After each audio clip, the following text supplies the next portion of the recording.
Lane and Bow. Barguana is up there. He's got a shot in race 3. Larry's coming good as the day goes on.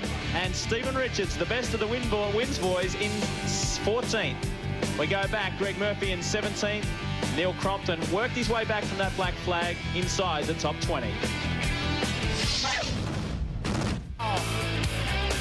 Welcome back to Oran Park Raceway. It really is the charge of the Mobile Brigade here today. The man who's closest to them is Jason Bright. Boy, that looks like hard work out there. They just seem to be able to maintain like a second gap on you.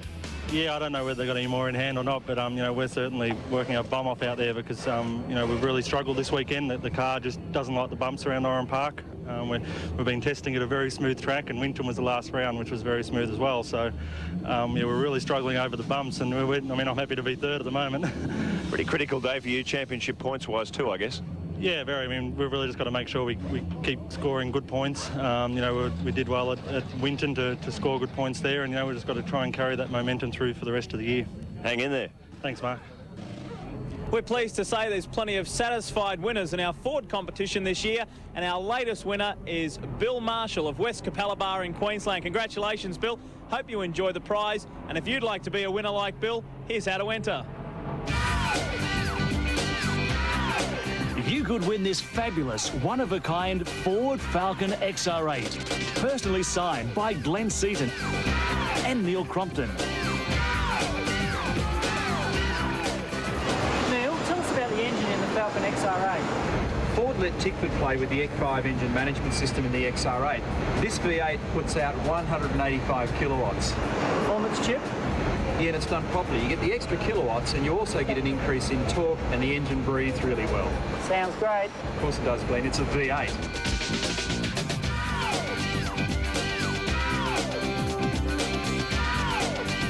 For your chance to enter the draw to win this fantastic XR8 and a trip for two to the exciting FAI 1000 Classic at Bathurst, call the number on your screen and answer the simple question.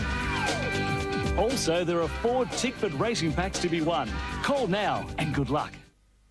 Right, I'm down here with the Gary Rogers racing team. Now, it should be the Gary Rogers theatrical production team. What's the idea of all the different things you've done this year? Oh, Barry, I'm just a practical joker at heart. When I was a little kid, I was an older boy. I used to go to church, and the priest had his wine vat there. He used to tip the wine out, put cold tea in it. And when he made the communion, tip it down, he'd nearly faint. But I just like to have a joke as we go through life, make a few people laugh, so long as it's not at anyone else's expense. So you should be proud of your boys this year. Yeah, we are very proud of these boys and also all the mechanics that have done the work, because obviously these guys can only drive a car if it's good enough to be driven. And they've certainly shown that they can do their job, and the guys have done a great job to get the cars together as well. Now, Winton's squeaky. It all turned out good for you. Absolutely. I mean, what can I say? Pole, 3 wins. It was a good day. Had a ball, had fun. It seemed a bit difficult because you were setting up the VT and Garth was flying in the VS and that, and then all of a sudden everything came right. Yeah, he got the good car, didn't he? No, I mean, at the start of the year we made the decision to go into the VT, and the guys have worked really hard. It's been tough, but we've sort of come through in the end, and it's a bit of a gem. Now, do you believe any of that, Garth? Oh, he reckons that he did all the hard work setting up the VT, and then I come along when it was set up and just got the new one, away we went. But no, Jason did a great job with developing the new car at the start of the year, and now we're reaping the rewards, and now we're definitely looking forward to the Enduros. Yeah, because here I noticed you're both absolutely more or less the same time on the pace.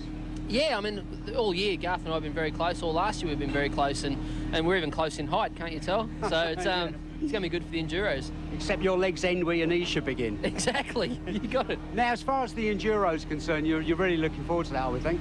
Yeah, well, we are. It's the first time that the team's run their 2 primary drivers in the one car at a full-on assault in the 2 races. So we got the cars on the pace at the right end of the year. The team's working really well, and Jason and I are sort of, well, I suppose we're doing half a good job. So we're really looking forward to it. Half a good job. I'd say more than half a good job.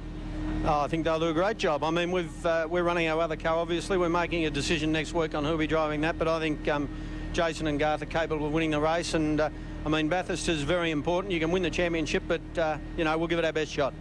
Go out and give them a Roger in. Oh, yeah, yeah, baby. Thanks, guys. Thanks a lot. What's your least favourite part of Oran Park Raceway? I'd have to say the pit lane and the pit area. I think it's a little bit below average, and it's one area that's very much chaos. I think that'd have to be coming onto the main straight, because unless you can get on the main straight properly, you're flat out passing anyone in a straight line. It's frustrating. Probably have to be going through the kink into turn 1. You're always flat spotting the inside front tyre. Couldn't stop it happening last year, so definitely turn 1. I think I don't like most about Oran Park Raceway is certainly that I haven't won a race there. It's one of the tracks that, has been a little bit of a bogey, but intend on changing that this weekend. It's a tough one because the circuit is really good and I enjoy just about every part of it, but I suppose if I had to say the least enjoyable part would have to be turn 1. While leading in 97 I spun off, so I don't like that very much. Challenging, probably the sand pits and the toilets.